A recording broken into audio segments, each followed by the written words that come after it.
going to be doing our Bible study on Revelation 1 through 3. These are powerful pieces of scripture. If we look at just the way, these are formatted in letters to the churches, right, of the world.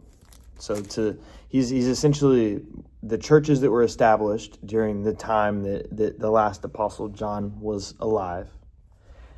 He wrote the letters to these different geographical locations that represented, all of the different, sections and sectors of Christ's church.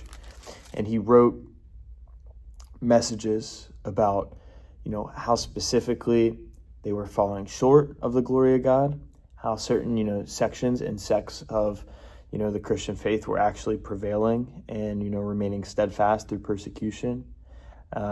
It's kind of complicated. It speaks very clearly about demonic spirits and demonic entities in the last days within the church. So there are a lot of people who say Christians can't have demons. You can't have unclean spirits within the house of the Lord. If you are saying that out of your lips, it is proof that you are probably a part of this festering problem.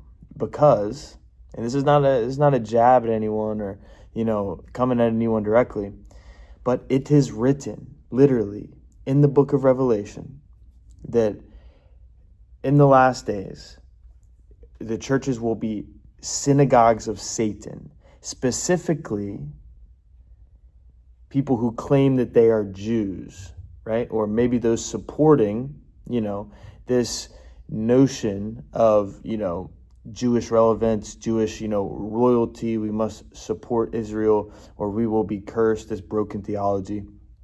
So if we just look at Revelation 1 through 3, without getting too much into it right now, it's essentially letters of condemnation, letters of reversal of, last will be first, first will be last, right? Shame to glory, and the presence of demonic entities within the churches in the last days.